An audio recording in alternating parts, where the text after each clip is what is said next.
cuando empieza la crítica alrededor de lo que es el afrofuturismo, donde va a haber mucho texto en pantalla porque quiero que vean unas cosas y quiero que vean a unos críticos muy específicos.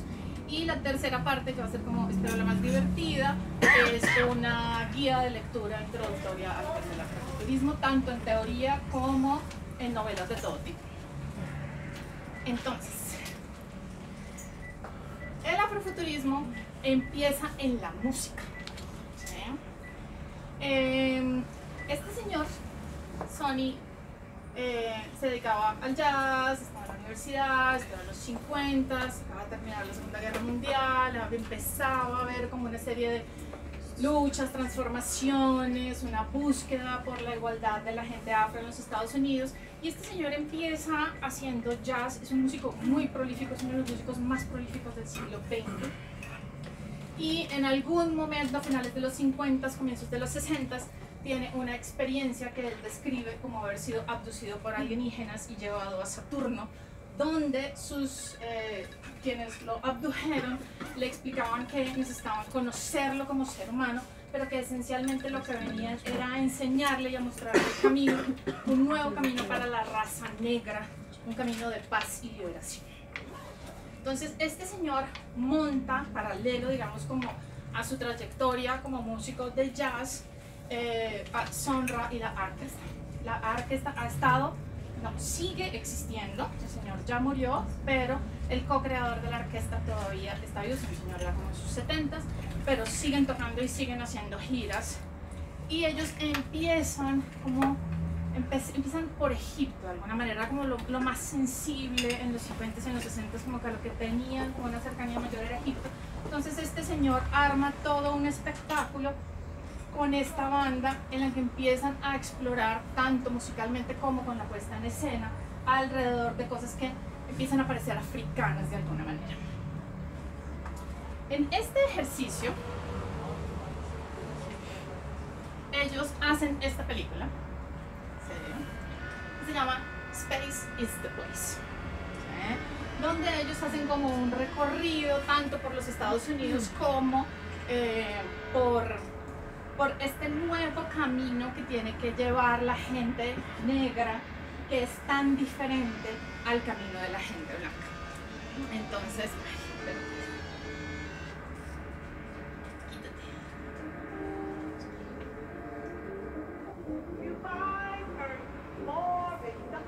este es un tiro de la película.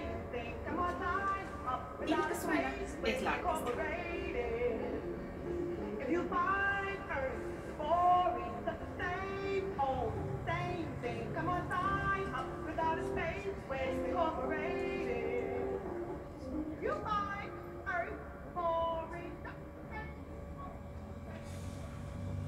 Good morning, Mr. Rock. Let me introduce myself. My name's Curtis Rockwell. I work for NASA, designing guidance systems. I designed the M402 system for them. For NASA, that is. Let me be blunt, Mr. Rock. I've got a wife and 7 kids, and if I don't get a job pretty soon, I'm afraid we're going to all be out in the street, or what's worse, on welfare. We can get a job on our distant planes, but being of a particular race you are, I consider it a salary. we don't really have salaries in our division. We creators never receive anything for our work. Are your methods? Multiplicity adjustment, readjustment, synthesis, isotope, teleportation, translocalization, polarization, intergalactic realm of eternal darkness, intergalactic realm of eternal black darkness, white darkness, Infinity Incorporated. Oh, I see, Mr. Rock. Well, thank you very much. It's been nice. I've got to be going now. I really have another appointment. Y luego viene otra serie de blancos buscando cosas y pues ellos no se las pueden ofrecer en el espacio, pues no hay salarios. Por favor, o sea, eso ya quedó. Ay, no avanza, pero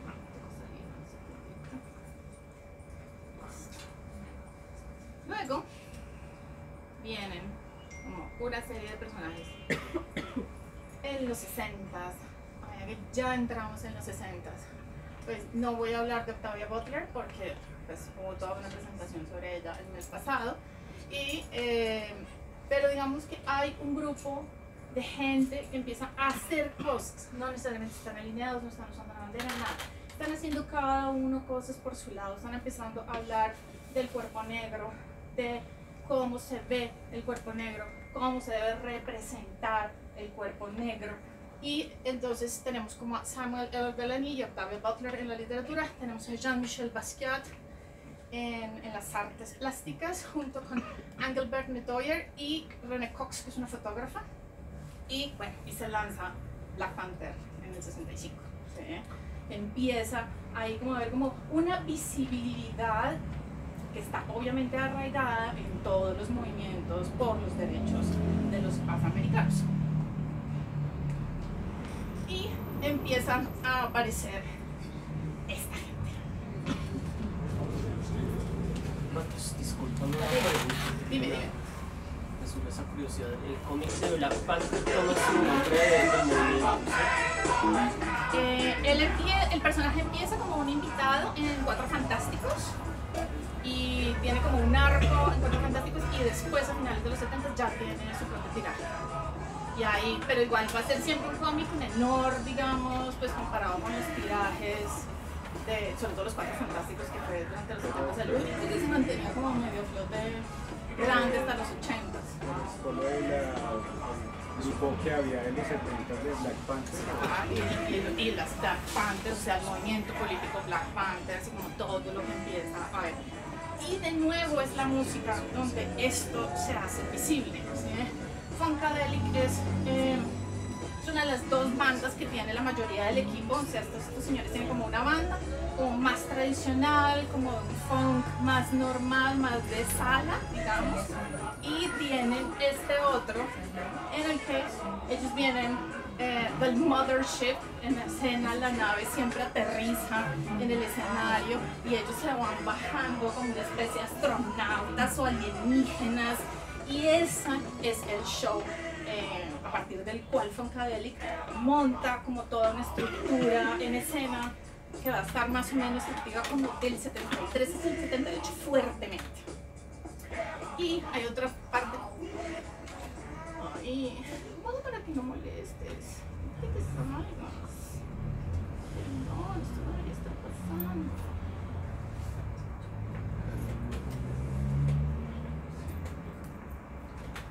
Además, son fantásticas.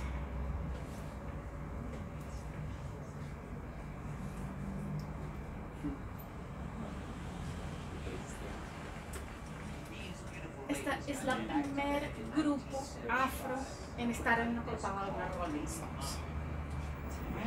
¿Sí? Y son la P. ¿Sí? Esto es Sarah Dash, que es como una especie de prodigio vocal. Ella, después de sus años en este grupo, se dedica a ser cantante coral. Nora Hendrix se vuelve artista conceptual. Y pues Patti LaBelle va a seguir siendo Patti LaBelle, los 70s, los 80s y buena parte de los 90s. Y esta es la primera versión de esta canción.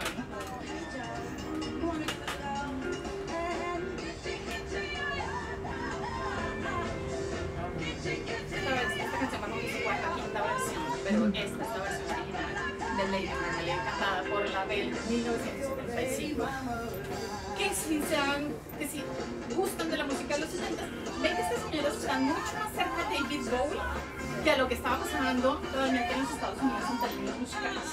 ¿Sí? Es como una experimentación, es como un ser alienígena a través del propio cuerpo, y de construir una identidad en la que evidentemente quien está en el futuro es la gente de raza negra.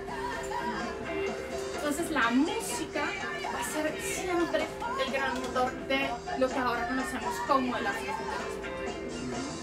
Y me toca salir otra vez. Ay, demonios. ¿Qué no quieres? Compórtate. Y aquí empezamos a teorizar. Hay dos momentos iniciales en ir pensando el afrofuturismo, y el primero es Mark Singer, que fue por muchos años el editor de The Wire Magazine, The Wire no, The Wire, que es una revista británica que habla de música. Pues claro, este señor empieza desde comienzos de los 90 como a hablar de esto que está pasando entre la música, la gente negra y el futuro. ¿Sí? Y un año después, entonces, Mark Dagan, en su ensayo Black to the Future, ¿sí? Haciendo parodia al título de la película, pues empieza a preguntarse, porque además él tiene muchos estudiantes de raza negra, él enseñaba en esa época escritura creativa, y él tenía muchos estudiantes de raza negra y dice, ¿por qué no escriben ciencia ficción?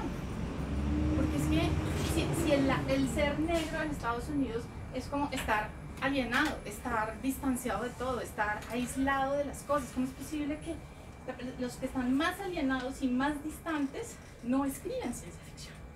Entonces este ensayo lo que le hace es como empezar a reflexionar frente a eso y acuña entonces el término afrofuturismo. Pero luego viene esta señora, ¿sí? Alondra Nelson era estudiante de Dreher cuando se acuña el término, pero ella es la que realmente va a sentar las bases teóricas del afrofuturismo. Entonces, es como hay una alienación innata por ser un desplazado, por estar desarraigado en un territorio en el que no se sienten todavía propios, y entonces él dice que hay unas aspiraciones todo el tiempo que vienen reforzadas incluso por lo que venía pasando en la música, de encontrar un espacio ideal, un espacio utópico para que la raza negra pudiera habitar en los Estados Unidos o en su país, o sea, porque el término afrofuturismo aplica para Colombia, para Ecuador, para Bolivia, o sea, aplica para todos los países en los que la esclavitud desplazó a la gente de raza negra. Entonces, ella dice que lo más preocupante de todas las discusiones alrededor de la raza negra, pero que igual podemos extender a todas las minorías, o sea, a los indígenas, a los rom, a todos los vamos a entender, es lo que empieza a forjarse a finales de los 90, comienzos del siglo, que es la brecha tecnológica, ¿sí?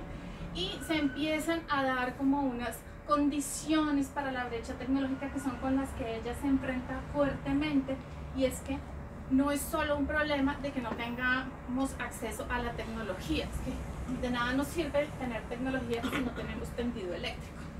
Pero ¿para qué vamos a tener tendido eléctrico si esos seres humanos están en contacto con la naturaleza? Ellos son de la naturaleza, ellos no necesitan tecnología porque tienen sus tradiciones, sus ritos. Entonces empieza a haber una cosa aún más fuerte del racismo frente a las minorías, que es como estás tan cercano a la naturaleza que no necesitas la tecnología. Entonces te mantenemos aislado de la tecnología, pero lo llamamos la brecha. Es como, el problema es la educación, el problema es que el colegio al que vas pues no tiene las cosas, está mucho más allá de eso. Entonces digamos que esta manera de enfrentarse a lo que los teóricos blancos plantean es lo que hace a esta señora como tan interesante en los cimientos de los que son las teorías alrededor del afrofuturismo. Los 90. Sí. Missy Elliott fue como la grande en términos como de seguir manteniendo una identidad visual y gran heredera de la Belle, obviamente, ¿sí? Y creo que lo han visto en una que otra película de ciencia ficción, que es la primera vez que hay una persona de raza negra protagonista y además taquillera, ¿sí? Y este señor de alguna manera se va a llevar sobre sus hombros, ¿sí? Como ese poder visualizar a la gente negra en el futuro y como protagonista del futuro, ¿sí? Por primera vez es como que se sale de solo la música y empieza a entrar en el mainstream en otras formas de expresión, porque finalmente las exposiciones en galerías pues son muy lindas, pero pues le llegan a un público muy chiquitito. La literatura de ciencia ficción es fantástica, pero también le llega a un nicho muy pequeñito. En cambio, lo que va a hacer el hip hop en los 90 y Will Smith, pues sí va a permitir una manera diferente de ver a la gente de color. Y luego tenemos a estas dos señoras. Erykah Badu es activista, cantante, compositora, es una figura muy importante como del renacer de la música africana en los Estados Unidos. Y estéticamente ella también construye un personaje que está mucho más cercano, digamos, a lo africano, pero mezclado con tecnologías contemporáneas. Entonces ella utiliza como una joyería de plásticos que usa la NASA, pero con un vestido hecho de fique natural. ¿Sí? Empiezan a hacer como este tipo de mezclas en el que trae como cosas ancestrales, pero las redimensiona en escena, mezclándolas con cosas de alta tecnología. Y Grace Jones, que crea además este cuerpo un poco andrógino, ¿sí? Porque es una mujer con unas facciones muy particulares, y entonces hay momentos en los que logra ser neutra, hay momentos en los que logra ser hiperfemenina, a pesar de la fuerza más grande, guapísima, pero además hay momentos en los que logra pasar incluso a lo masculino y empieza a ser como una figura, como de un género indefinido, como que ella controla su género. Ella se presenta como quiere. Hoy amanecí sintiéndome masculina, pues me veo masculina. Amanecí neutra, salgo neutra. O sea, había una posibilidad de alteración del cuerpo que esta señora logra dimensionar y logra volver una cosa muy particular en los 90s. Y entramos al siglo XXI, que es donde está el grueso tanto de la construcción teórica como el boom literario, ahora sí, de la afrofeminismo. Y entonces aquí van a ver un montón de texto en pantalla, me disculpo, pero es que quiero que veamos a los críticos y veamos las cosas. Entonces, este señor, Caldwell Shum, es músico, es investigador de música y ha estado investigando desde comienzos del siglo XX lo que está pasando con la música negra y especialmente con la puesta en escena de la música negra. Y entonces él crea como este objeto de estudio que es la robodiva. Y entonces él dice que alrededor del cuerpo de la mujer negra siempre ha habido un tema mucho más complejo que el que ha habido con el del cuerpo del hombre negro. Porque el hombre blanco de alguna manera siempre se ha sentido más intimidado por la mujer negra y siempre ha tratado de tener unos sistemas de control más estrictos sobre la mujer que incluyen sus derechos reproductivos y pues todo lo que... Entonces él trae a colación como un montón de cosas que pasaban en las plantaciones alrededor del cuerpo de la mujer y la relación del hombre blanco sobre ese cuerpo de manera específica.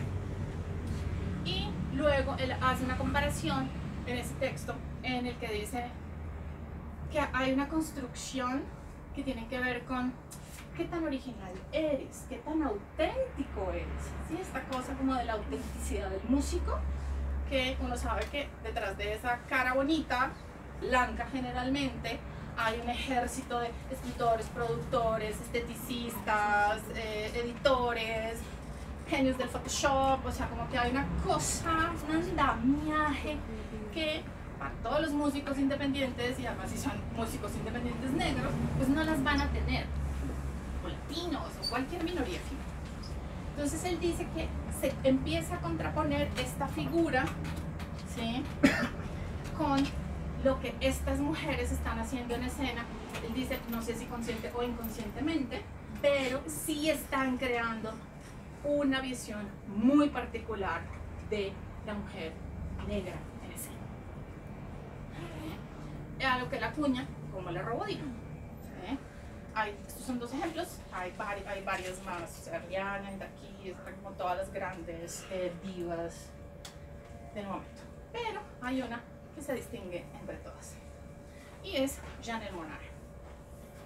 Esta señora, de verdad, o sea, ella sí lo tiene claro, ¿sí? Es como, yo sí soy una robodiva, ¿sí? Y creo una persona en escena que está afianzada en la ciencia ficción y además está afianzada en los clásicos. Ella está afianzada en Metrópolis, en parte en Star Wars. Voy a mostrar. ¿Sí? Sí. Y esto es un personaje que ella crea que se llama Cindy Mayweather, y ella, a través de los videos, porque los videos van contando como la historia en los álbumes, se enfrenta a la gran división, que es una sociedad secreta que está tratando de acabar con la gente negra.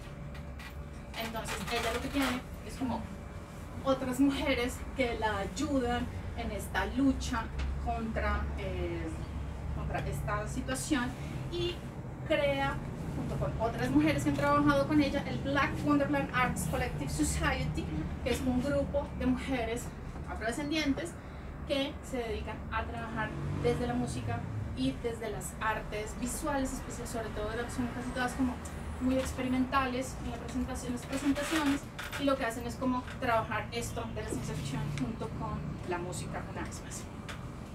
Pero lo más importante aquí es que habla todo el tiempo de lo que ella dice, son cosas que siguen siendo temas importantes de discusión, que van a ser los grandes temas de discusión finalmente del siglo XXI, que son la esclavitud y la libertad. Cómo hemos salido de la esclavitud, cómo hay nuevas maneras de esclavitud, cómo todo el tiempo hay más gente esclavizada en el planeta sin importar el color de piel. Y estos son como de los grandes temas que vamos a encontrar en su música. Y llegamos a esta señora, Ytasha Womack. Ella es como una de las grandes teóricas del afrofuturismo contemporáneo. Ella ha publicado, ya va en su tercer libro, se los voy a mostrar al final cuando hablemos de los libros de teoría, pero en su libro Afrofuturismo, The World of Black Science Fiction and Fantasy Culture, en el capítulo sobre lo femenino, ella habla de este tipo de cosas de manera muy específica, ¿sí? Y es que ella dice, lo que le permite el afrofuturismo a las mujeres de manera particular es ser completamente libres, poder reescribir la historia o poder revisitar la historia y contarla como con una nueva narrativa contemporánea, poner en escena sus propios miedos para liberarse precisamente de esos miedos. Entonces, digamos, esta señora ha sido muy influyente en como las últimas teorías alrededor del afrofuturismo, porque redimensiona, va a tener que decir movimiento, pero no me gusta la palabra porque el afrofuturismo no es un movimiento, el afrofuturismo es ser, no es afrofuturista, ¿sí? No es un movimiento porque además es absolutamente pacifista, entonces movimiento siempre implica como una peligrosidad que esto no tiene, esto es puro sabor. Entonces esta sería como, si quieren leer algo de afrofuturismo, sería esta señora la que más les recomendaría, porque es la que está además mucho más cercana a nosotros en términos de la reflexión. ¿Y ella dónde es? Norteamericana. Ella es, creo que de Boston, si no estoy mal, o radicada en Boston. ¿Y qué es lo que dice? Entonces, están las artes, la cultura y la resistencia política. Y esas son las tres grandes áreas a través de las cuales hay que trabajar y llevar el movimiento. Pero dice además que hay una cosa que es importantísima y que es la fluidez cronológica. ¿Y qué es esto? Lo que ella dice es que todo el tiempo en el afrofuturismo yo puedo estarme moviendo en los tiempos de la historia, porque como no hay una historia, porque la historia siempre la contó el blanco, no hay historia negra. Entonces yo me puedo sentar a contar una historia y construirme un pasado para articularlo con un futuro. Y estoy completamente libre de crear ese pasado. Puedo reconstruir mi pasado. Eso no quiere decir que lo idealicen. Por el contrario, van a ver cuando empiece a hablar de las novelas, es una búsqueda dolorosa del pasado. Porque no están buscando poner pañitos de agua tibia en lo que fue la esclavitud ni en nada de eso, sino por el contrario, es como, ¿qué tal si contamos la historia desde la víctima? Así sea inventada, porque como no hay memoria, así sea inventándome, pero cuento la historia de la víctima. Y dejamos de contar la historia del blanco que llevaba las cuentas y compraba y los vendía. Y aparece el afrosurrealismo. Y el movimiento claramente pues empieza a expandirse y empieza a coger como otras instancias. Y esto es lo que está pasando en las artes plásticas específicamente. Entonces, el manifiesto dice, ambiguo como Prince, negro como Fanon, literario como Reed, dandy como André León Deliciers, ¿sí? Intersexual, exclusivo, transfronterizo, y todas las ventajas de poder ser surrealista, tonto y serio al mismo tiempo. O sea, finalmente, el surrealismo lo que hace es como analizar fuertemente el presente, y ahí es donde se bifurca del afrofuturismo. El afrofuturismo se está preocupando por este futuro en el que la raza negra está presente, y el surrealismo el afrosurrealismo está dedicado a subvertir el presente, y lo que hace es coger un montón. Bueno, aquí está aquí la tómbola, pero yo dicen no mucho tiempo. Vamos justitos para la tómbola. Sí. Muy bien pensado. Entonces, ¿qué es lo que dicen ellos? El presente es surrealista. ¿Sí? ¿Por qué? Porque es que nos toca empezar a recrear nuestra presencia en este mundo. Y eso para la gente, sobre todo para el otro, que ahora es el blanco, es chocante y extraño que ahora yo pueda ponerme un Armani y caminar por las calles y ser rico y poderoso. Eso es surreal para mucha gente. El surrealismo es ahora. El afrofuturismo, mañana. Pero ahora es el afrosurrealismo. Y entonces ahora sí lo vamos. Eso es. Bueno, vamos a tomarnos entonces un pequeño break. Yo voy a parar acá porque para que grabe. Bueno, ahora vamos a entrar a las temáticas, pues, a los grandes arcos temáticos. Bueno. Entonces, primero que todo, obviamente, el feminismo. Entonces, hay este es el espacio donde finalmente las mujeres y el cuerpo femenino han encontrado un espacio para hablar de raza, de género y de sexualidad. Esto es súper importante porque hay como una larga historia de control de la reproducción de la mujer negra en los Estados Unidos, especialmente en el sur de los Estados Unidos. Es parte como uno de los elementos que se busca deconstruir a partir de la reescritura y proyección de estas historias alrededor del cuerpo femenino. Y luego hay un empoderamiento de la mujer alrededor de la posibilidad de crear su propio destino, ¿sí? Es que ni siquiera pensar en un destino, es que construyen su realidad día a día a través de las decisiones que toman, sin que haya alguien más tomando esas decisiones con ellas, por ellas, o peleando contra las estructuras, contra el sistema, contra la historia, contra el status quo, que dice cómo es que una mujer negra tiene que ser, se tiene que comportar, se tiene que ver cómo es su sexualidad, cómo es su manera de expresarse, y poder deconstruir todo ese tipo de cosas y crear una nueva manera de ser mujer negra en la literatura. ¿Qué es lo perturbador? Finalmente es lo que lo pone a uno por fuera de su zona de confort, ¿sí? Entonces hay una cosa que es la creación a partir de imágenes que ya tienen dentro del imaginario común como unos códigos claros, ¿sí? Es como el conquistador blanco a caballo, ¿sí? El emperador en su caballo blanco, y de repente no, es este señor negro en jeans, ¿sí? Cool. Y entonces cogen estas imágenes que ya están súper arraigadas en nuestras cabecitas y empiezan a darle ese giro, como, ¿y qué tal si es un hombre negro y no un hombre blanco? ¿Qué tal si además es una mujer negra y no un hombre blanco? ¿Sí? Y empiezan a crear como esta cosa extraña, así como a empezar a cada vez más en un intento de decodificar, de crear como una inhumanidad a partir de lo más humano, de lo más visceral de los seres humanos. ¿Sí? Y este gran tema, ¿sí? Que es la alienación. ¿Sí? Y es, ¿qué es lo que ha tenido que vivir la gente negra en el pasado, en el presente? ¿Sí? Y se reexamina a través de la lente dominante. Es decir, como, ¿así? Bueno, entonces, si así era como se venía contando, ¿qué tal si te lo vuelvo a contar de la misma manera, pero desde mi lado, por ejemplo? ¿Qué tal si empiezo a subvertir, ¿sí? Todo lo que me has construido, o mejor aún, lo que me toca construir porque nunca lo tuve? Porque tú escribiste mi historia, y al escribir tú mi historia, escribiste lo que querías, no lo que yo estaba ni viviendo, ni sintiendo, ni lo que estaba experimentando cuando, gran ente pálido, llegaste y me sacaste y me abdujiste y me llevaste a otro lugar y me despojaste de todo, de mi historia, de mi lengua, de mis tradiciones, me obligaste a reproducirme de otra manera y como si fuera un animal de laboratorio me llevaste a otro lado.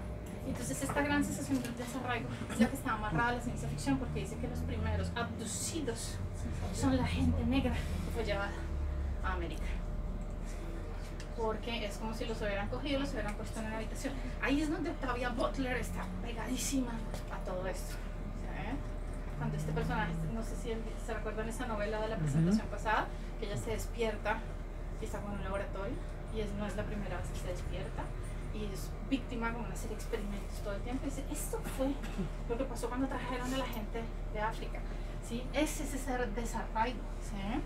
Entonces, ese ser el extranjero, pues es como no tengo nada, tengo carta blanca para inventarme, tengo carta blanca para reflexionar sobre lo único que nos ha quedado, historias, leyendas, tradiciones orales, y pues entonces empiezo, ¿sí?, a reimaginar la esclavitud, a reimaginar cuáles eran las tradiciones de mi gente, que no sé cuál era, pero me las empiezo a reimaginar. Y entonces esto, ¿sí?, hace que el afrofuturismo esté muy cercano a las novelas distópicas. ¿Sí? Porque finalmente, ¿qué son las distopías? Es como, no se fue a la mierda, no hay nada, nos toca empezar a construir. Pues eso es el afrofuturismo. Entonces, ¿dónde estamos? En una distopía. Claro, ellos lo asumen. Y es como a partir de esto empezamos a construir. El agua. ¿Sí? Esto es muy importante, no en términos ecológicos del agua, ¿sí? No es como pensar como, sí, bueno, sí, que es justo lo que se estoy mostrando aquí, sí es sobre eso. Este es un cortometraje es una coproducción surafriqueña sobre una civilización súper avanzada que vive encerrada bajo tierra porque el exterior quedó contaminado e inútil y no hay agua, y el agua es un recurso súper precioso. Y finalmente esta mujer es capaz como de salir al exterior y empezar a buscar como una salida a la situación. Pero el agua es más importante porque es que hay un pasaje negro que tiene que ver con el agua, y es el Atlántico. Y todo lo que implican los barcos. ¿Sí? Y es el que la mitad de la gente que empezaba el viaje lo terminaba en el Atlántico y nunca llegaba a destino. Entonces, esta cosa como de la reducción de números, la relación con el agua no es precisamente positiva, ¿sí? Es como una cosa que es muy compleja, que trae problemas, que trae malos recuerdos, que es dura, que hay que empezar como a domesticar de alguna manera, ¿sí? El agua es un tema muy, muy complejo en el afrofuturismo, ¿sí? Y entonces es como nuestra historia se ahogó, literalmente. Entonces, pues lo que hay es crear nuevas posibilidades. Este fotograma es del mismo cortometraje. La reclamación. ¿Sí? ¿Qué es? La imagen es de la Semana de la Moda de Lagos. Esto está en pasarelas, esto lo usa la gente gráfica, la gente con mucho dinero, obviamente, porque está en Semana de la Moda. ¿Sí? Entonces, ¿qué es? Bueno, como decían los primeros teóricos, en la medida en la que todo se ha borrado, pues tú tienes carta blanca para crear y para recrear, ¿sí? Entonces, este es el componente de reclamación en la música, en la literatura, en las artes plásticas, en la moda, en todo, porque es que finalmente el afrofuturismo no es un problema de la literatura, es un problema del ser. Entonces, es una cosa que está en todos los niveles. Entonces, ¿qué estamos reclamando? Pues que somos negros. ¿Eso qué implica? Que nos gustan esto, que nos gusta la tecnología, pero también nos gusta el algodón porque es más agradable. O sea, no es un problema estar, es que como soy de una cultura minoritaria, entonces por eso soy tan natural y tan apegado a la naturaleza. Y es como, no. O sea, yo soy un ser de este mundo, de este momento, y lo que hago es reclamar mi presencia como lo que soy, como lo que me gusta, como lo que siempre he querido y creo que soy. Y ese es el punto de la reclamación. Es como, aquí estamos y aquí nos quedamos. Y ahora empieza la larga lista de lectores. yo voy a colgar Saquen la foto, muchachos. la presentación después en Facebook, si ya quieren descargar y tener toda la lista, porque son muchas. Pero voy a hablarles de 4 autoras. Luego les voy a dar una gran lista de recomendados como en muchos géneros, más los de teoría. ¿Sí o no? Está cool. Del padre y la madre, pues no les voy a hablar, porque de ella ya hablaron y espero que alguien hable de él prontamente. Sería lindo. ¿Quién le tocará? ¿A Rodrigo? Sí. Ah, Rodrigo, ya lo miraron. Alguien debería. Ya lo miraron. Pero no es mujer, estamos mujeres. Pero es queer. Bueno, No sé. Tienen una, o sea, llevan 50 años de horas, cojan, sí, de verdad. Kat Dahlgren, Melanie, Octavia Butler, todo. Es como con ella es a ojo cerrado prácticamente, o sea, con ambos. Es como, escojan lo que quieran, lo van a disfrutar.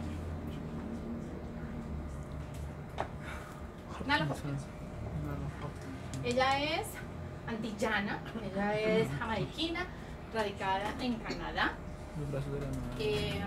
Y su obra se caracteriza por hacer como una mezcla entre su origen caribeño y su residencia después en Canadá. Entonces hay una cosa en como que los personajes viven como en un primer mundo, pero nunca lo habitan porque finalmente son gente mezclada o sea, son mestizos, o son negros, o son mujeres, o son queer, peor todavía, cuando empiezan a acumularse, ¿sí? Como mujer, negra, queer, o sea, tenemos como el gran combo que no va a prosperar, pareciera, pero vamos a reclamar nuestro lugar, vamos a ser mujeres y vamos a ser mujeres queer, y negras, o mestizas, ¿sí? Y esto está mucho en su obra, y entonces ella se trae del Caribe tradiciones de origen africano, pero pues que ya están transformadas en el Caribe, y entonces la mezcla además con componentes urbanos en las grandes ciudades.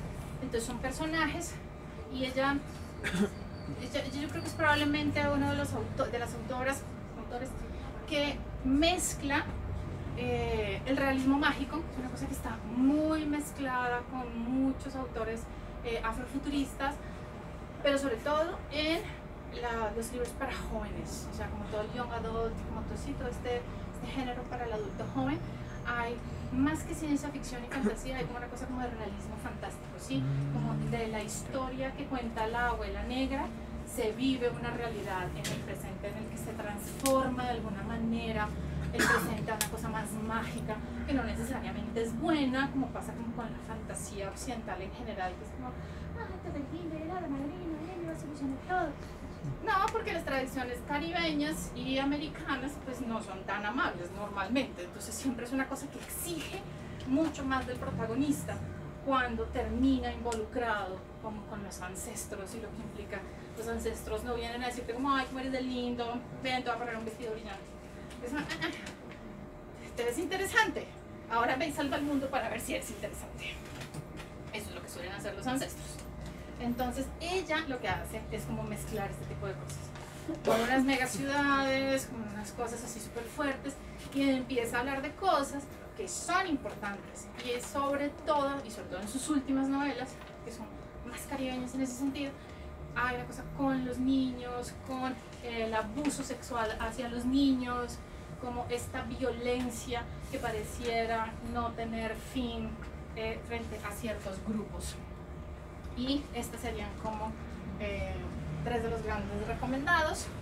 Midnight Rover, esencialmente los ancestros le ponen a la protagonista una tarea que es más o menos el varón. Brown Girl in the Ring, tiene la protagonista que enfrentarse como a una cosa que empieza pareciendo como violencia local, pero que termina siendo una conspiración mucho más grande, y tiene mucho como realismo mágico, pero la más fuerte en ese sentido sería Skinfall, que es incluso como más cercana a la fantasía que a la ciencia ficción. ¿Cuál sería más ciencia ficción? ¿Midnight Rover? Sí. ¿No ha sido traducido a español o todo en inglés? No sé si hay traducciones de Nalo Hopkinson, no las encontré. De lo que sé que hay, les voy a decir que hay traducciones al español. pero de ella no logré encontrar, pero a veces no es tan fácil encontrar porque no sé cómo son las traducciones de los títulos de los libros y a veces por el nombre una vez aparece incluso. Esta señora, que es como la estrella del African futurismo, ¿sí? Porque ella lo define de otra manera, porque ella dice que ella no es afrofuturista porque ella no está escribiendo desde América como mujer negra, sino que está escribiendo desde África. Entonces por eso ella es African futurismo. Ella era una estrella de los deportes y entonces no tenía, en sus planes no existía la escritura, pero por ningún lado. Era una estrella del tenis y de pista, pero ella y todos sus hermanos, son 4, fueron diagnosticados desde muy chiquitos con escoliosis. Y ella tenía el caso más grave y a los 19 años le hacen una cirugía de fusión de vértebras y queda paralizada. Entonces ella se pasa los siguientes años en terapia, intentando volver a caminar, y en eso un amigo le dice, pues bueno, ya que al menos puedes moverte con bastón porque no haces algo, le regaló un Yo Robot, no se lo quiso leer, le dijo mucha mamera, la entiendo. Y empezó a usarlo. Oh, sí. Mis chicas lo tumban, güey. Y lo usó como papel para tomar notas, entonces usaba va a trancar la puerta para tomar notas. Le hizo caso al amigo que le regaló el libro, se metió a una clase de escritura creativa en la universidad y empezó a escribir su primera novela en esa clase. Su producción está como casi todo en el adulto joven. Ese es como el género con el que ella se siente más cómoda. Y con la ciencia ficción, a pesar de que ella dice que el espacio es una cosa muy compleja para ella, o sea, como que ella no puede dimensionar el espacio, ella es una criatura de la Tierra. Ella dice que ella debió haber nacido en África, porque es que sus padres se fueron a América a estudiar, pero nunca pudieron regresar. Ellos sí querían regresar, pero en ese momento estalla la guerra civil en Nigeria y los padres se tienen que quedar en los Estados Unidos y finalmente se nacionalizan y tienen sus 4 hijos. Siendo ella la gran decepción del hogar, porque sus otros 3 hermanos son todos doctorados, ella también está doctorada, pero sus hermanos están doctorados en ciencias, que es lo único decente para doctorarse. Sí. La mamá le insistía que al menos sacara una maestría en periodismo, pues al menos para que pudiera comer. Entonces ella hace su maestría en periodismo y luego hace el doctorado en escritura creativa. En este momento ella es como la niña consentida de... ¿Cómo se llama el señor de Juego de Tronos? George R. Martin. Gracias. Y están trabajando porque... una serie juntos. Y están trabajando una serie claro, juntos. en esta serie, o sea, esta la están adaptando, o sea, con los productores de Juego de Tronos, y entonces Martin dijo como, no, niña, tienes que salir a la calle, porque la señora se la pasa encerrada en su casita súper casera, y es como, no, tienes que salir a la calle. Entonces se la llevó como su cita a los Emmy del año pasado, como, ella es mi chica con la que estoy haciendo mi nueva serie, que es esta serie, que si le interesó a Martin y a los productores de Juego de Tronos, ya se imaginarán que no es precisamente un cuento de hadas, ¿sí? El protagonista nace fruto de una violación y así empieza la historia, ¿sí? Y Eso es una historia de origen. una historia que se cuentan tantas mujeres. Cerbero ya la tradujo. Sí, esa está en español, sí. Esa está en español y Akatawich tal vez. No estoy muy segura, pero creo que ya está en español. Y los niños albinos en África tienen 2 opciones.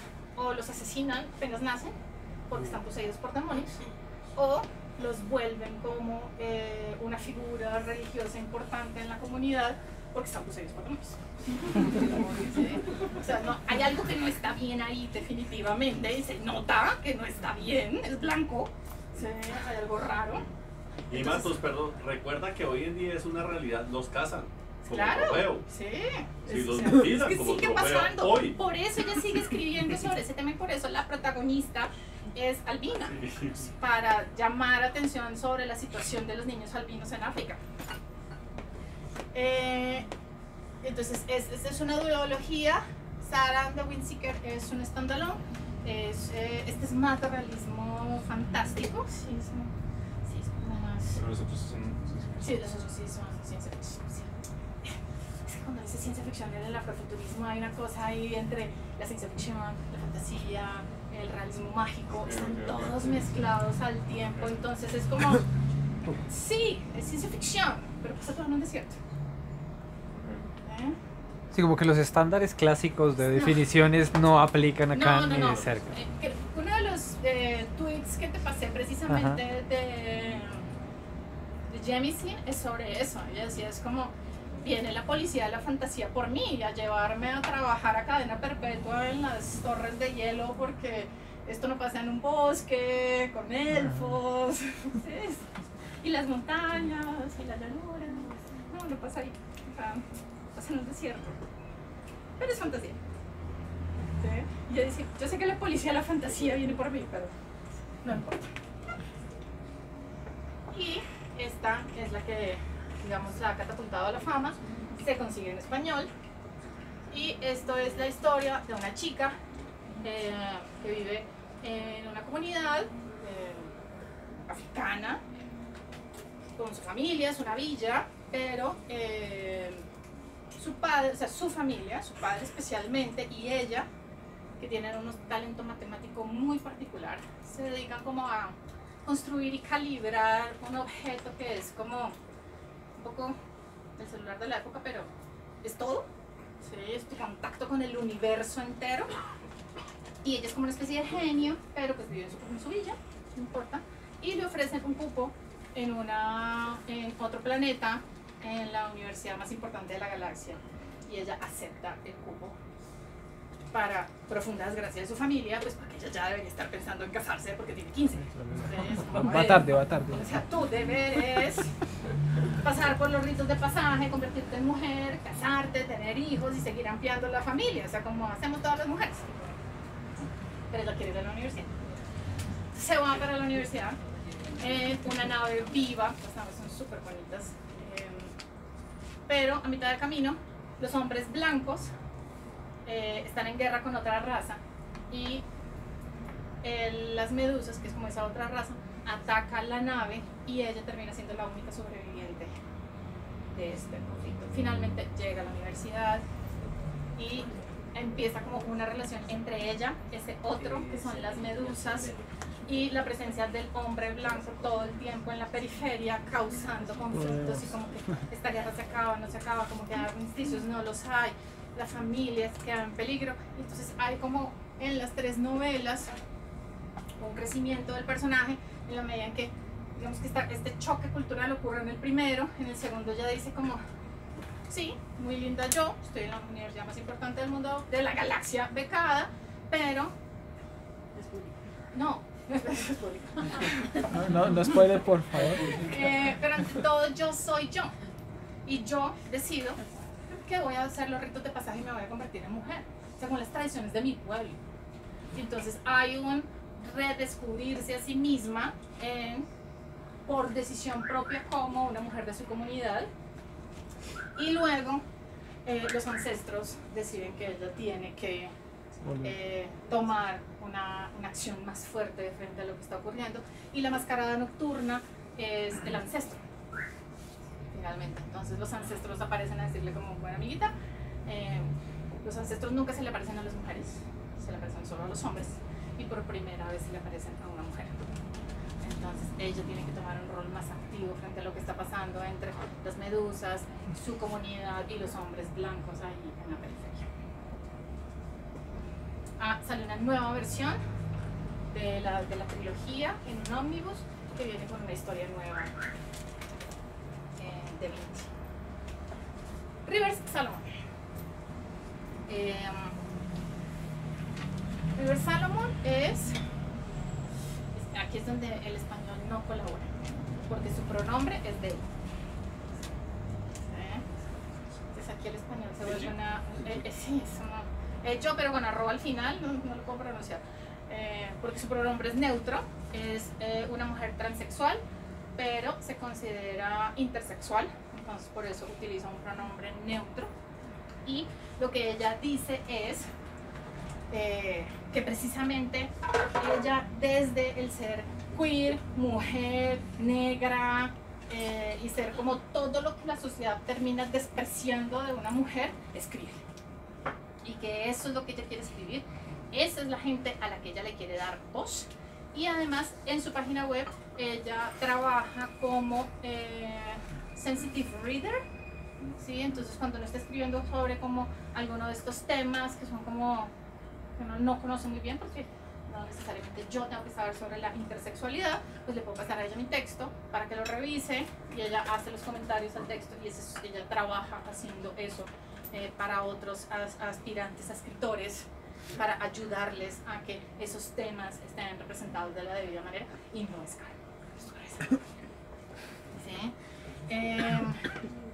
Ha publicado muy poco, esta es su primera novela que está ambientada en una nave generacional que tiene como un sol interno y los decks se mueven alrededor de ese sol interno, pero son los decks donde están los cultivos.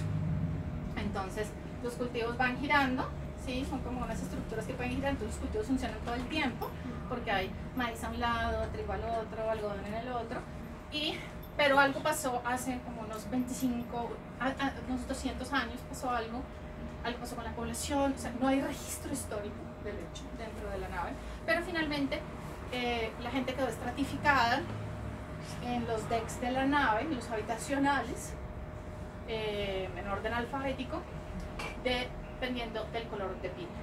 Okay. Y hay un deck que está vacío, que es el de los fantasmas, el que quedó desierto completamente.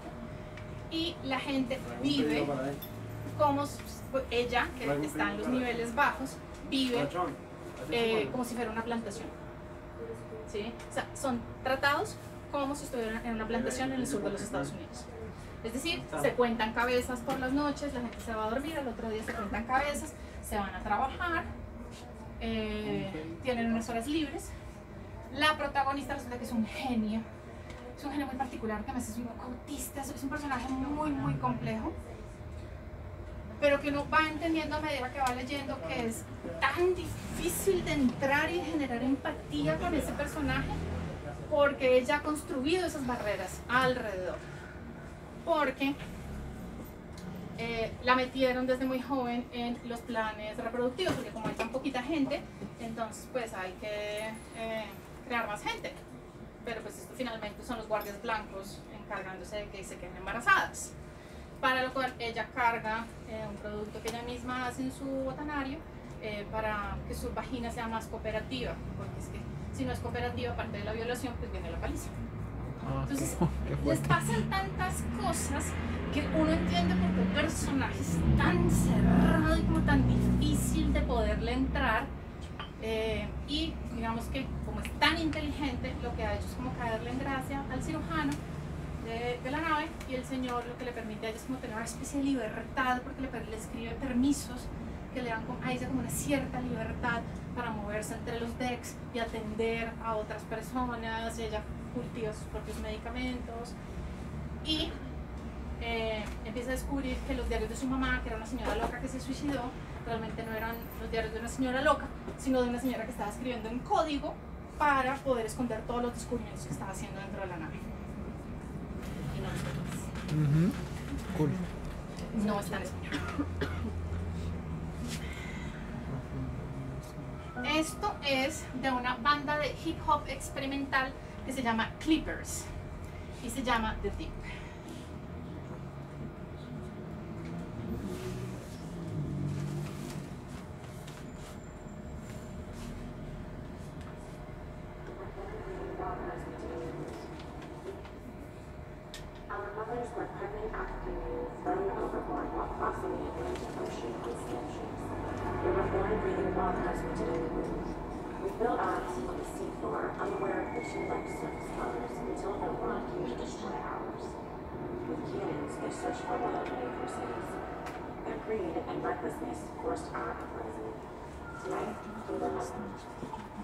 Y'all remember how deep it goes?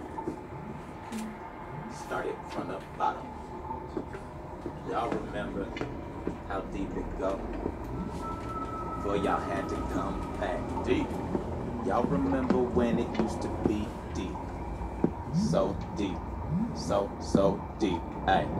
When y'all swam about y'all mama while y'all mama was asleep. So deep, so deep, ayy. And y'all remember when y'all had the dance floor lit, dark, no two-step deep. Y'all don't even sweat deep as...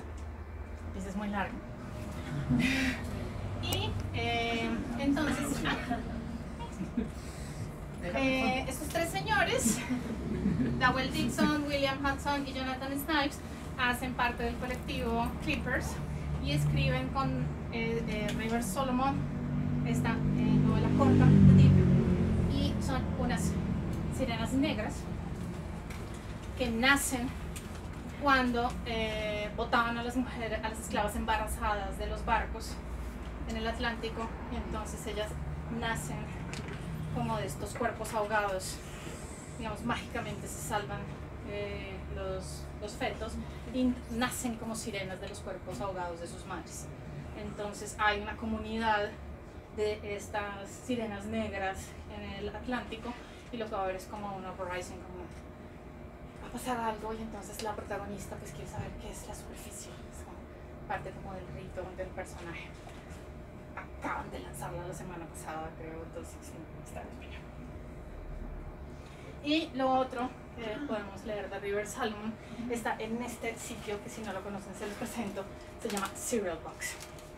Entonces esto es una app, una página web, y tú te metes y hay una serie de novelas como de Vela, escrito por gente y después se entrega serialmente. Es como Vela siglo XIX, ¿sí? Entonces cada semana te entregan un capítulo en audiolibro y en texto, como tú prefieras consumirlo, y te van entregando la novela que compraste. Uno puede leer el primer capítulo siempre gratis de cualquiera, y después uno ya se puede suscribir y semanalmente te llega a la aplicación tu capítulo nuevo de la novela que compraste. Y esta de Vela, que no se alcanzan a ver los nombres, entonces esto está escrito por Jung-Ha Lee, que si me dan cancha a final de año les hablo de Jung-Ha Lee, es mi nuevo amor de la ciencia ficción. Becky Chambers, que es una autora muy, de bestseller de ciencia ficción para jóvenes adultos. River Solomon, L.S. Huang, que es un autor chino-americano también de ciencia ficción y fantasía, y Lydia Black, que es la creadora de la idea original de Vela. Y esto es como la tercera pieza que pueden encontrar de River Solomon publicada. Todavía están dando, todavía van en el capítulo 13 de Vela, y está escrita como a todas estas manos. Y el sitio es súper chévere, se los recomiendo mucho. Ahorita acaban de lanzar una nueva de ciencia ficción, y el audiolibro lo lee la chica rara de Firefly. La chica rara de Firefly. ¿La que hizo después Terminator? Sí. La que era Terminator. Sí, la chica rara de Firefly. En muchos lugares y en muchos espacios. Y sigue siendo la chica rara. Sí, sí, la chica rara. Menos mal estamos en el ciclo de mujeres. Podemos ser raras y eso nos hace chéveres. La más joven de todas las que les voy a presentar, ella trabaja, tiene un empleo de tiempo completo siendo analista de sistemas. Y en su tiempo libre escribe novelas de ciencia ficción protagonizadas por mujeres y niños negros. Muchos de ellos ambientados en Sudáfrica, porque ella era como la típica chica norteamericana que no conocía más allá de su barrio, y en la universidad la obligaron a hacer un intercambio y terminó en Sudáfrica y descubrió el ser negro. Entonces empieza a relacionarse profundamente con la cultura sudafricana, y empieza a agarrar como una serie de cosas y empieza a mezclar como el mundo ideal de los Estados Unidos con las tradiciones africanas, especialmente las sudafricanas. Y tiene Escaping Exodus y The Prey of Gods, que es como la más famosa, son novelas independientes, y The Temper es una duología. Y maneja además un podcast mensual donde están como todas las chicas importantes del afrofuturismo. Jemisin, Okorafor, o sea, todas parchan ahí como en el mismo... Jemisin, pero después vamos a ver estas. Porque Jemisin es como el peso pesado del afrofuturismo. Estas son sus primeras y su última obra. Porque voy a devolverme a la trilogía central. Esta duología es, de nuevo, fantasía, con algo de ciencia ficción, como con unos droplets ahí. Ninguno de estos dos está traducido, pero la trilogía sí. Y este es lo último que acaba de publicar, que es una recopilación que hace ella con otras colaboradoras, que son cuentos, ensayos, crónicas. Es un libro muy diverso en su estructura, en la que se habla de ser negro en América ahora, desde el afrofuturismo, desde la fantasía, desde la ciencia ficción. Pero claramente esto es lo que la hace importante. Son las 3 novelas del ciclo de la Tierra Rota. Las 3 novelas se publicaron en años consecutivos y en años consecutivos ganaron el premio. Y traje estos dos partes de su discurso de aceptación del último. ¿Sí? Para algunos de nosotros las cosas siempre han sido difíciles, y escribir la trilogía de la Tierra Rota para hablar sobre... Escribir la trilogía de la Tierra Rota para hablar de esa lucha y lo que se necesita para vivir y para prosperar en un mundo que parece decidido a destrozarte. Un mundo de personas que cuestionan tu competencia, tu relevancia, tu misma existencia. Este es el año en el que puedo sonreír a todos esos detractores, todos y cada uno de esos mediocres e inseguros wannabes que tuercen la boca para sugerir que no pertenezco en este escenario. Que personas como yo no pueden haber ganado tal honor, porque cuando ellos ganan es meritocracia, pero cuando nosotros ganamos es política. Le sonrío a esas personas y levanto un dedo enorme, brillante y con forma de cohete en su dirección. ¿Se consigue en español todo? Tiene una cosa muy interesante esta trilogía, y es, tiene muchas, pero hay una cosa muy bonita con la estructura de las novelas, y es que están contadas siempre de a 3 voces. Entonces, la primera novela, mejor dicho, que es una quinta estación, esto no es un spoiler porque es que esto pasa en la primera página del libro, y esto pasa en la parte trasera del libro. Una quinta estación es que tenemos las 4 estaciones, pero cada tanto hay un desastre natural tan horrible que podría exterminar a la humanidad, que es una quinta estación. Y esto pasa de manera recurrente porque la geografía del mundo en el que habitan implica que estos desastres ocurren de manera, de verdad, es como si la Tierra estuviera intentando acabar con la humanidad. O sea, el padre Tierra. Sí. Y hay unos seres humanos que pueden sentir como esto, pueden relacionarse de alguna manera con las fuerzas tectónicas, como con la energía, y la gente les tiene mucho miedo porque son peligrosísimos, porque son personas que no se controlan a sí mismas y pueden matar a otros. Hay una relación ahí como si fueran albinos, ¿sí? De alguna manera. ¿Si tienen poderes? Sí. Por la glándula. Por una glándula, exacto. Entonces ellos sienten como la energía de las fuerzas tectónicas y pueden reaccionar frente a eso. Entonces, por ejemplo, viene la onda de un terremoto, ellos pueden frenar la onda. Pero al hacer eso, ellos necesitan también coger energía, y normalmente la cogen del medio ambiente. Entonces se congela alrededor, o sea, empiezan a haber unos efectos secundarios, pero si hay alguien parado al lado, pues lo congelan y lo matan. Entonces ahí es donde son muy peligrosos, y normalmente cuando una comunidad detecta que ha nacido un niño que es un orogene, lo matan. Es más seguro matarlo antes de que mate a alguien más en la comunidad. Entonces esto empieza siempre a 3 voces. Entonces el primer libro son 3 mujeres, muy diferentes entre ellas. Y aquí empieza lo que hace de estos libros una cosa muy, muy importante, y es que la protagonista es una señora en sus 40s, negra, madre, además, que es como el protagonista es joven, blanco y aventurero. No, esta es una señora que tiene un hogar, o sea, además enseña en la escuela del pueblo, o sea, tiene una vida. Y de repente estalla una quinta estación. Pero ella, que descubrimos que es una orogene, se da cuenta que esta quinta estación no es como todas. O sea, que esta podría de verdad acabar con la raza humana. Y entonces, hay una historia, hay una cosa narrativa muy particular, y es que cuando es la voz de ella, el libro está en tú. Tú te despertaste y te diste cuenta que. Entonces, cuando uno está leyendo y le dicen tú, es como... Entonces, hay una manera de involucrar al lector muy fuerte con esa historia, y a medida que vamos avanzando en los libros, pues vamos avanzando en cómo la quinta estación se está desenvolviendo y cómo van apareciendo otros personajes. Y entonces uno empieza diciendo, no, esto es un libro de fantasía, ¿sí?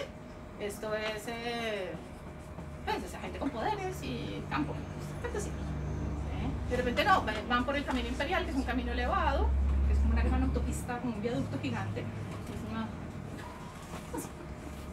No, en este pedazo todavía hay energía eléctrica.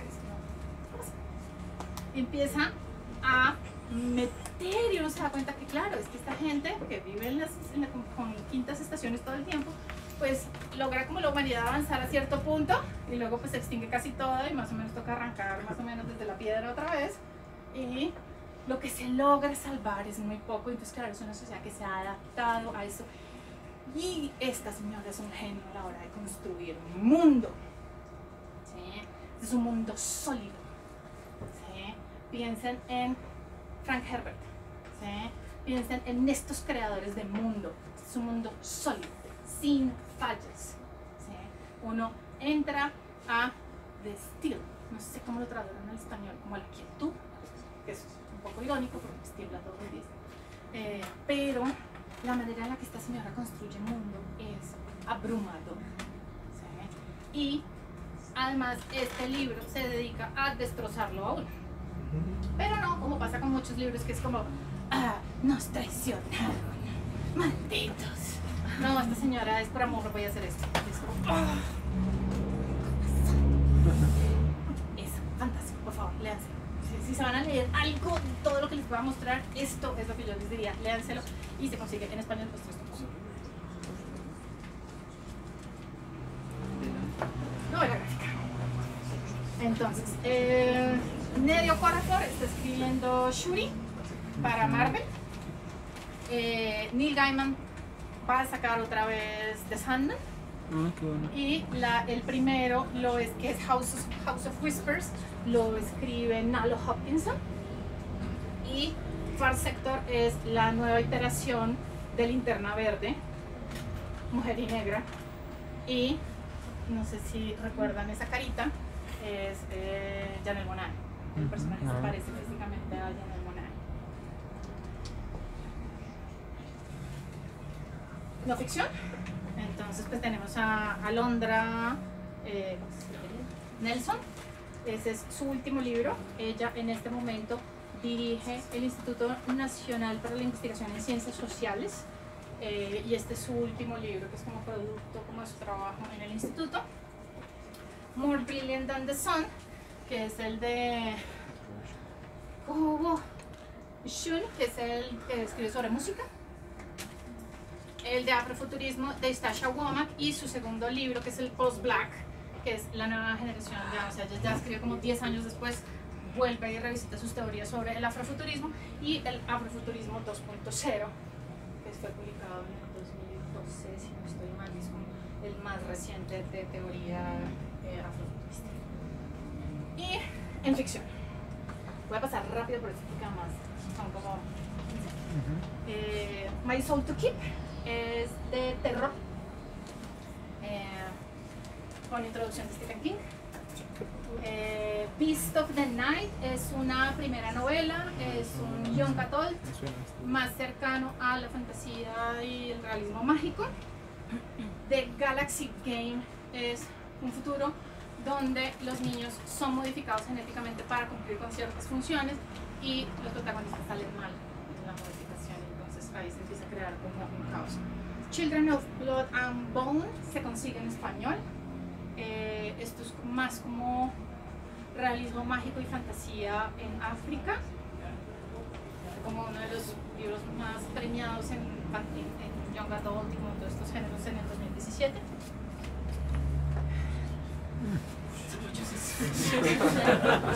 Su merced Quería estuvo mostrarles un panorama ocupada. como- Estuvo ocupada.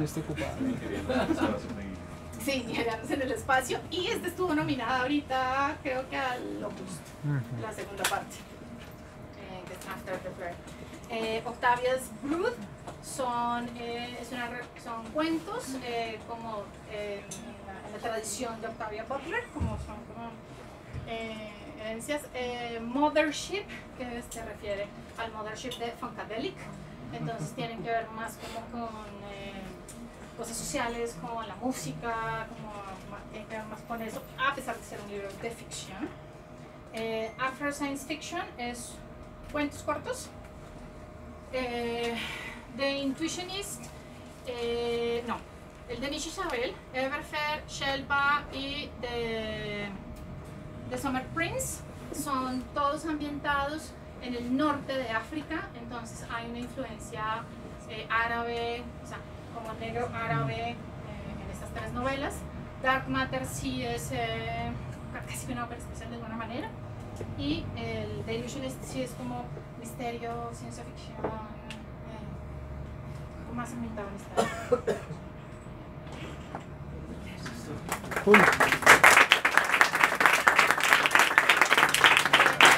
Voy a publicar la presentación en Ciencia Ficcionarios por si quieren bajarla y El bono. Ok, ya está ahí.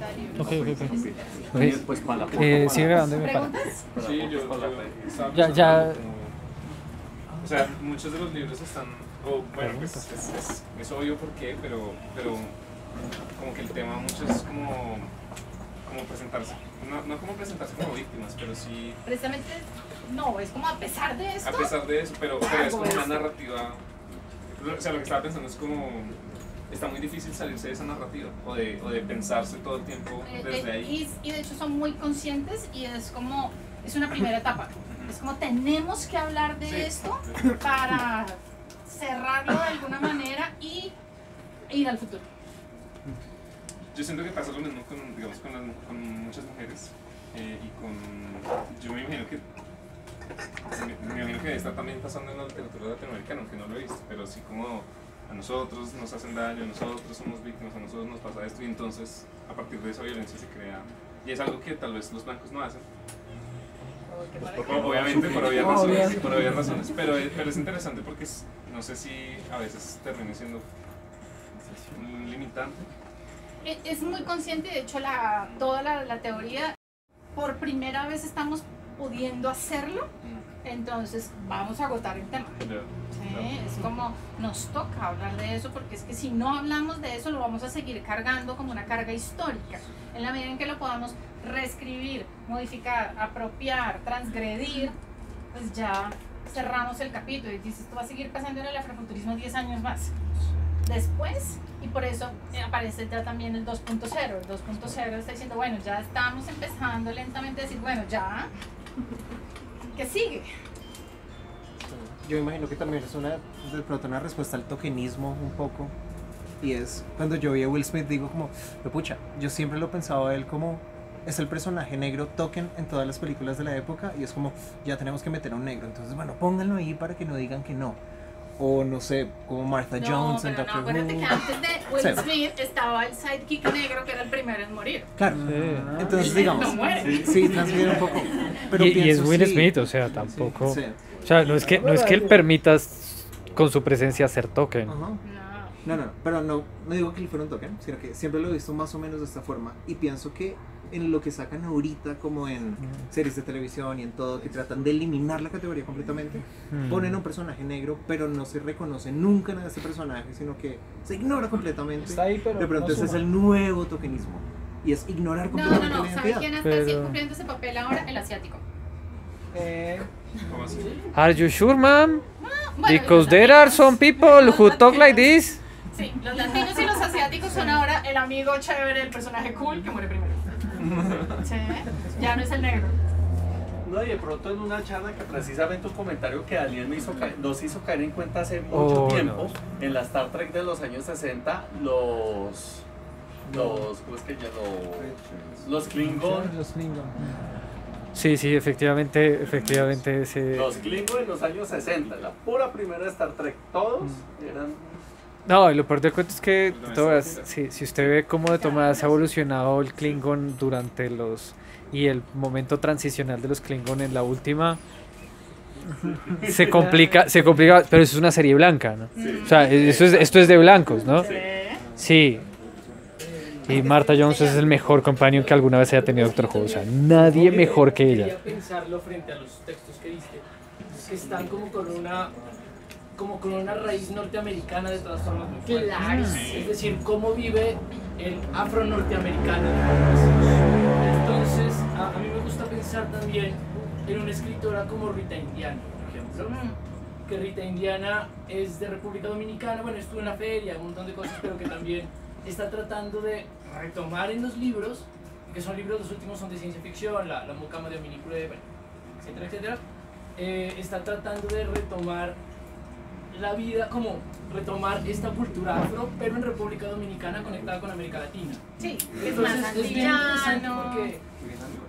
Que viene a Rock al Parque de las personas. Es la única, o sea, No, no, en no. Brasil hay una corriente fuertísima de afrofuturismo que lleva por lo menos unos 15 años desde el cazador de la calle 13 y de hecho es de los que comenzó como tal el género del afrofuturismo. Entonces, es bien interesante, simplemente como yo siempre meto cosas latinoamericanas y me puedo quedar callado, entonces es como pensar también toda esta tradición del afro que de lo que estás hablando un poco tiene que ver mucho con el afro-norteamericanismo. Sí, sí, porque Pero esto es...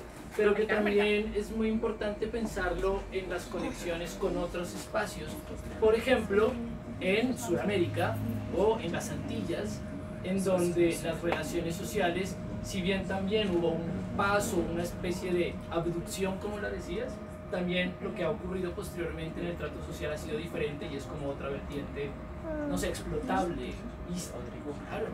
Claro, pero eso lo entendemos tú y yo que venimos del Pacífico y vivimos en territorio negro. Pero sí, lo que pasa es que a mí me parece que sí hay algo importante, no solamente en cómo se vive, digamos, El el ser ser negro, afro dependiendo en de Estados dónde. Unidos, Claro. el ser afro en América En Latina. Brasil, en O Bolivia, en o Colombia, en las Antillas. Perdón. Le iba a preguntar, Rodrigo, pronto en Colombia, específicamente en Colombia, ciencia ficción escrita por afros. No, en realidad hubo una recuperación de textos afro del Banco de la República que se mantiene en la página y eso fue como ¡wow! Los afros escribieron 8 libros, ¿sí? Fue como los desenterramos del fondo, ¿sí? O sea, en la historia del siglo XIX, primera mitad del siglo XX. Entonces, si en la cultura colombiana es difícil encontrar literatura realista, imagínese ciencia ficción.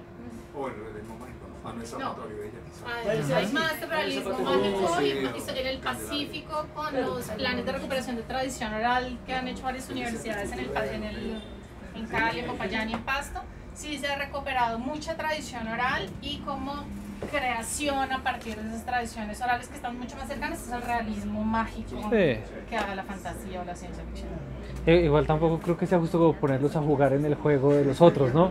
O sea, como, ¿por qué contar el número de participaciones de ellos en el juego de los blancos? Sí, no, es como, también la persona muestra y me parece muy bonita la respuesta acerca de la tradición oral, porque, pues sí, o sea, tampoco hay, pues porque han tenido una mala participación en la educación, porque no han sido representados en el gobierno sistemáticamente desde siempre y sí, no, total, exacto, pero sí es eso, ¿no? Tampoco creo que sea, y que yo creo que es lo más bonito de muchos de esos autores, es no están jugando en el territorio de lo blanco, sino están creando su propio mundo. y está pues como pensando en tantas discusiones que nosotros siempre tenemos alrededor de la ciencia ficción colombiana, y es también es ponerlos a jugar en un territorio que pues tampoco creo que les importe a veces, o sí a veces, pero pues será tema de otra discusión porque tenemos que dejar acá antes listo antes de que esto se complique. No sé si alguien quiere dar una ultimita opinión, una ultimita cosa antes de irnos. Pues estoy grabando. Pero no se preocupen que es para el canal de YouTube de Ciencia Ficcionario. Esto quiere decir que lo van a ver 4 personas en los próximos 3 años. Suena gracioso, pero es cierto. Bueno, nos vemos el próximo mes. El próximo mes es Ursula Le Guin. Vamos, aparentemente... Ah, sí. 80 horas. Con eso no sabemos. No, Empieza a las 12. prometo, no voy a hablar de toda Ursula Le Guin, solo hablar del Ecumen. Pero va a ser de toda la... Ah, sí, de todo el Ecumen, ya me lo leí todo. Obviamente. Las 8, más de las 12. Y los cuentos. Todos. Obviamente, sí, ya. ¿Usted qué pensaba? Muy breve. Pero entonces los esperamos y porfa, síganos en redes y sigan viniendo. Este espacio se pone más bonito es cuando viene harta gente como ustedes. Muchas gracias. Gracias. Y gracias a nuestro expositor.